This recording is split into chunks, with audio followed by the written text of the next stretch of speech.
Mayong adlaw! I am Pat Lucena, a mermaid of the Philippine seas, a manubo of Agusan, and a proud Filipina. Today I'm gonna talk to you about my story as a Filipina youth leader living in Mindanao and the challenges that women all across the globe are currently facing. I'm gonna start by talking about what I do and what I've been up to lately. I am 19 years old, studying International Studies, major in American Studies in Ateneo de Davao University. I am currently the president of the United States Government Alumni Association, Davao, and I'm also a member and volunteer of different organizations such as Yabong, JPICIDC, ISO, and other more. I'm an outgoing person. I love extreme sports. Even though I'm girly when you look at me, but I skate and I also surf. But I admit I'm not really good at it. And I think that's like a short description of what I do and what I enjoy the most. Going back, I think my story of being an advocate or a youth leader started when I was 14 years old, when I was introduced to this non-profit organization called Justice, Peace, and Integrity of Creation Integrated Development Center. Basically, back then, we were just a bunch of high school students who knew nothing about the injustices of the world. But when we worked with that organization, they opened our eyes about the problems that we have, the injustices and the inequality that women are currently facing. So we met with women who were victims of abuse, children who were trafficked, and we dialogued with them. We listened to their stories, and at a very young age, I was really grateful that I had that chance, and I had to meet people and also stakeholders in our country or in the government who could actually make a difference when it comes to policy making and when it comes to solving the problem. The stories of those people really touched me and really moved me to actually start up advocacies to different schools and to speak about their own plight or their struggles. And I think that really changed my perspective in life and how I stand with things today.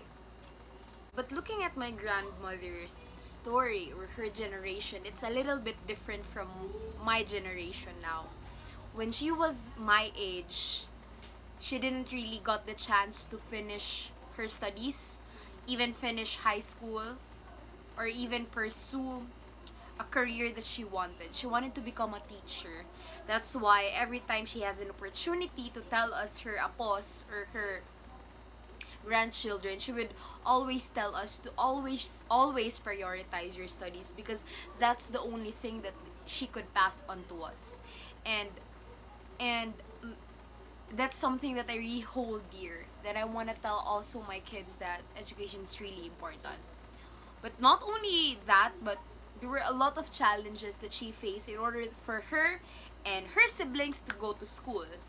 She often tells me that every day they need to cross a river just to get to school. They need to finish all the chores in the house before they could go out. It's really different from what we're used to nowadays.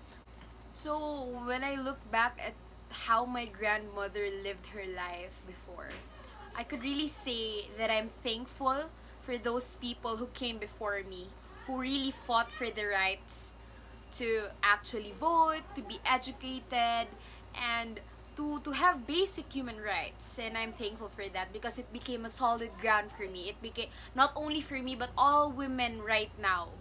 It helped us to actually reach more things and to achieve the goals that we want.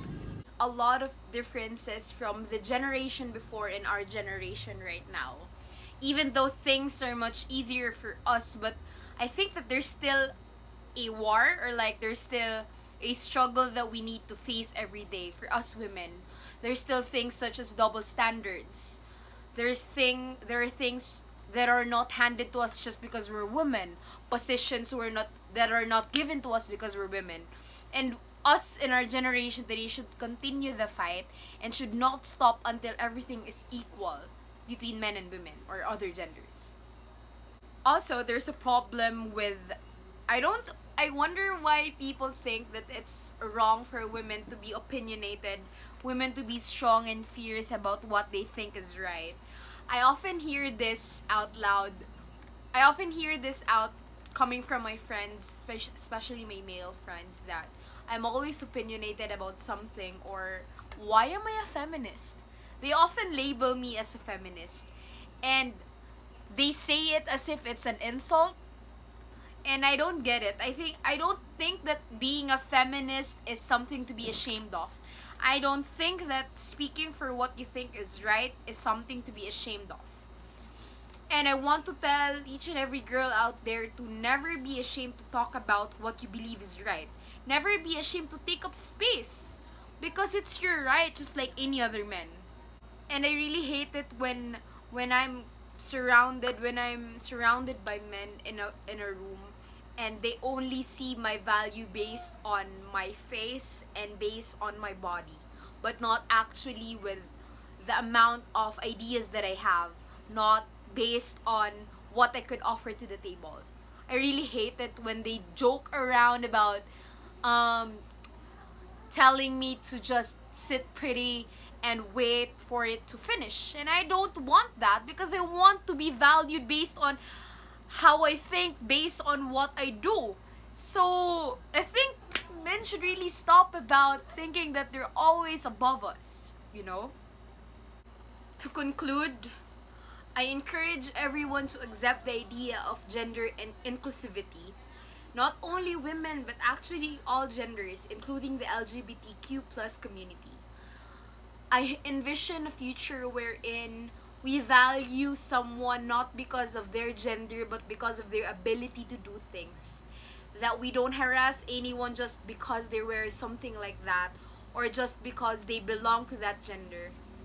I envision that we will all work hard in order for this to be achieved. And I envision that you are inspired to be an enabler of change. Daghang salamat, and thank you for listening.